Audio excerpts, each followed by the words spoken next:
Video like जरूर कर लीजिए और ऐसे वीडियो लगातार फ्री में पाने के लिए चैनल को तुरंत सब्सक्राइब कर लीजिए और बेल आइकन को जरूर टैप कर लीजिए ताकि आगे भी सारे वीडियो आपको मिलते रहे। यूट्यूब में फॉलो करते हैं तो प्लीज ये वाला फ्री टेलीग्राम चैनल जरूर ज्वाइन कर लीजिएगा। सारे नोटिफिकेशन सारे अपडेट यहीं पे आते हैं, ध्यान रखिए। तो स्टार्ट करते हैं। देखिए, पिछले जो हमारा वीडियो था उसमें हमने भारत के जो महत्वपूर्ण बौद्ध मठ थे इनको कवर अप किया था, उनकी जो स्थिति है, पोजीशन है, उसको कवर अप किया था।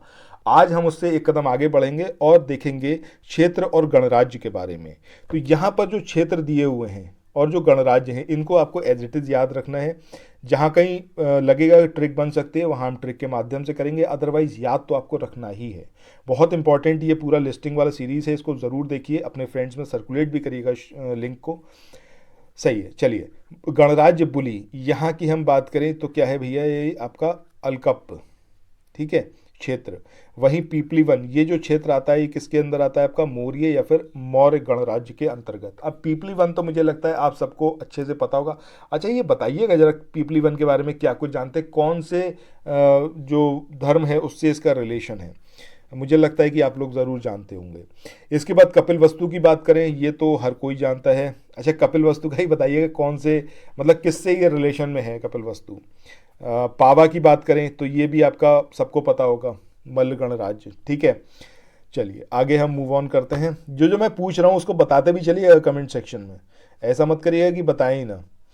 अच्छा, यहाँ पर स्तूप और जो उसका स्वरूप है उससे रिलेशन में ये टेबल है। सबसे पहले शारीरिक, तो बुद्ध या भिक्षुओं के शरीर के अवशेष, ये ऑब्वियस सी बात है कि जब स्तूप कैसा होगा, शारीरिक स्तूप, तो यहाँ पर क्या होगा, बुद्ध और उनके जो भिक्षु हैं उनके शरीर के अवशेष इसके अंदर हैं।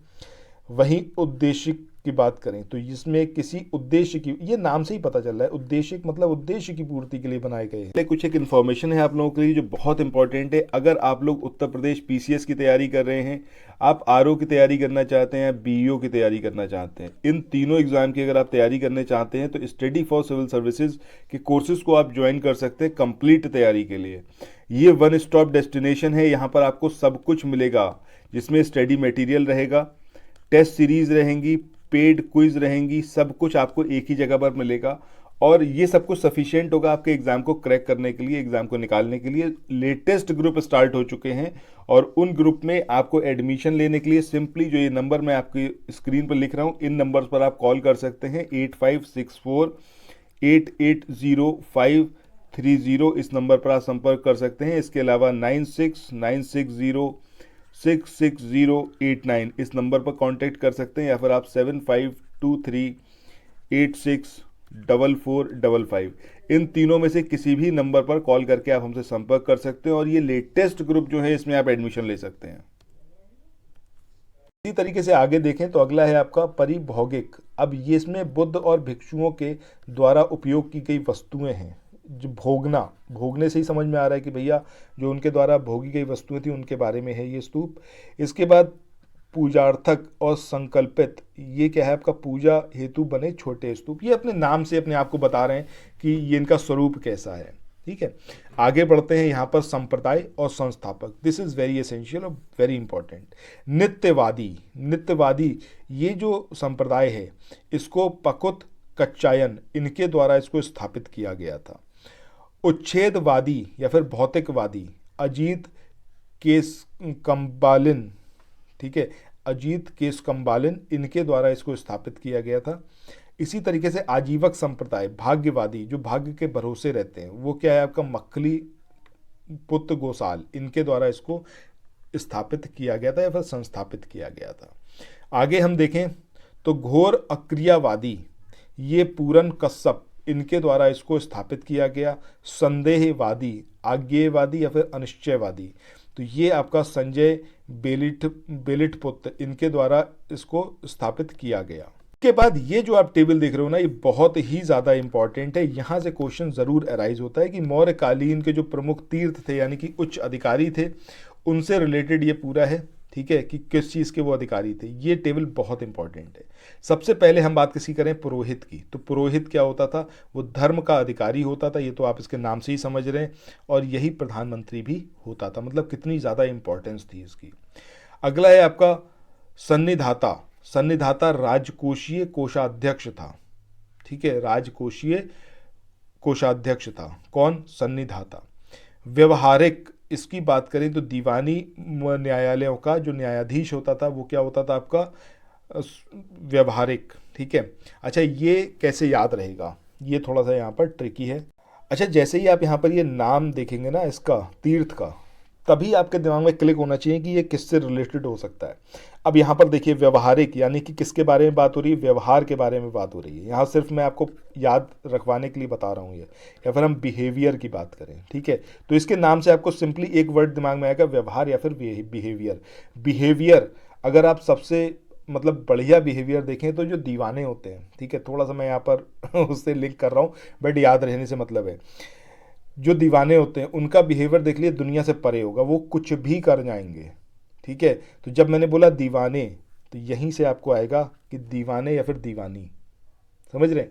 जो कोई अगर कोई लड़की है किसी की दीवानी हो गई तो वो कुछ भी कर जाएगी, दुनिया को मतलब भूल जाएगी, वो उसके लिए सब कुछ कर जाएगी, दीवानी हो जाएगी। व्यवहार में उसके क्या होगा, एक दीवानापन होगा।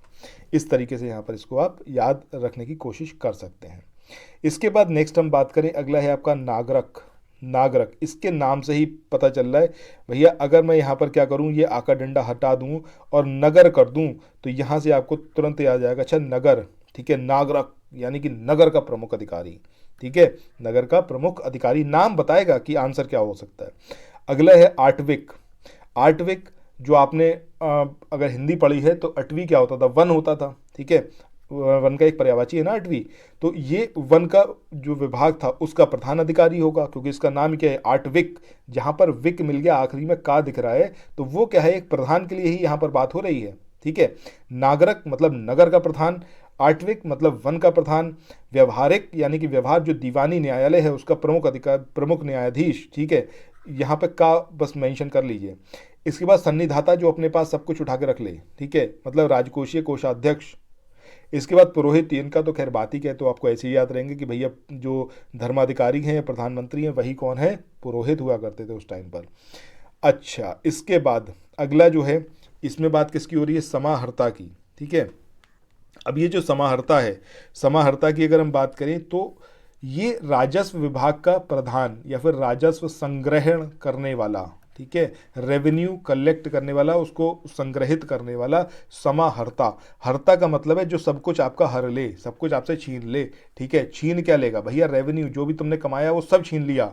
समाहर्ता, सारा सामान, सारा रेवेन्यू, सब कुछ हर लिया तुमसे। ये शब्द तोड़ दीजिए दो में कि समहर्ता, सब कुछ तुमसे हर लिया। ठीक है, क्या हर लिया भैया, रेवेन्यू, जो भी तुमने रेवेन्यू लिया, जनरेट करा, वो सब। तो यहाँ से आप उसको कनेक्ट कर पाएंगे। ठीक है, 2-3 बार कनेक्ट करके आपने याद कर लिया, आपको याद रहेगा फॉर एवर। प्रदेष्ठा, प्रदेष्ठा की बात करें तो जो तुम्हें प्रवेश करने से रोक दे। ठीक है, वो कहे कि तुम इस शहर के अंदर प्रवेश नहीं कर सकते, ये आदेश कौन देगा, ये आदेश सिर्फ जो फौजदारी न्यायालय है उसका न्यायाधीश तो ही देगा। 2 तरीके के न्यायालय होते हैं, फौजदारी और दीवानी। ठीक है, दीवानी का मतलब हो गया जो पैसे रुपए से मतलब है, फौजदारी जहाँ पर कोई लड़ाई झगड़े मसले हैं उससे रिलेटेड है। तो प्रदेष्टा कि तुमको इसमें, इस शहर में या फिर इस राज्य में प्रवेश नहीं करना है, ये कौन बोलेगा, ये फौजदारी न्यायालय का जो न्यायाधीश होगा वही तो कह सकता है। ये दंडपाल, इसके नाम से ही पता चल रहा है। ठीक है, दंडपाल, सेना की सामग्री जुटाने वाला, मतलब दंड कौन देता है, दंड देती है सेना। ठीक है, सेना को पालने वाला, तो सेना को पालने वाला वो क्या होगा आपका, सेना की सामग्री जुटाने वाला होगा, वही सेना को पालेगा, पालने के लिए सामग्री जुटानी पड़ेगी ना। तो इसको आप इस तरीके से याद यहाँ पर रख सकते हैं। इसके बाद ये क्या है आपका, द्व्यारिक। द्व्यारिक का मतलब क्या है, आखिरी में का आ गया, मैंने बोला कि भैया प्रधान अधिकारी के बारे में बात हो रही होगी, पहली चीज़ तो समझ में आ गई आपको। द्व्यारिक, बस ये आपको यहाँ पर याद रखना है कि राजमहलों की देखभाल करने वाला जो होता था वो क्या होता था, द्व्यारिक होता था। इसके बाद कर्मांतिक, तो यहाँ पर भी किसके बारे में बात होगी, प्रधान के बारे में बात होगी, क्योंकि का लगा हुआ है। अब कर्मांतिक, कर्म करो, कर्म करो, उद्योग धंधे में कर्म करो, अपना काम करो। ठीक है, तो उद्योग धंधों का जो प्रधान होता था वो कौन सा होता था आपका, कर्मांतिक। ठीक है, सो इसी के साथ इस वाले सेशन को यहाँ पर एंड करते हैं। आई होप जितना भी मैंने आपको बताया है आपको समझ में आया होगा, याद करने में आपको हेल्प हुई होगी। कुछ भी बात आप कहना चाहें, comment section is for you, वहाँ पर आइए, अपनी बात रखिए। आपकी तरफ से जो भी विचार आएंगे, जो भी सुझाव आएंगे, उन पे अमल करने की मेरी पूरी कोशिश रहेगी। इम्प्रूवमेंट एक ऐसी जर्नी है जो कभी ख़त्म नहीं होती, एंडलेस जर्नी है। और मैं चाहता हूं कि मेरे पढ़ाने के तरीके में और आपके पढ़ने के तरीके में दोनों में इम्प्रूवमेंट आए। जहां कहीं ज़रूरत है, जो कुछ सुझाव आप दे सकते हैं, आप कमेंट सेक्शन में ज़रूर बताएं। फिर मिलते हैं नेक्स्ट वीडियो में। Till then thank you so much, have a nice day, bye bye.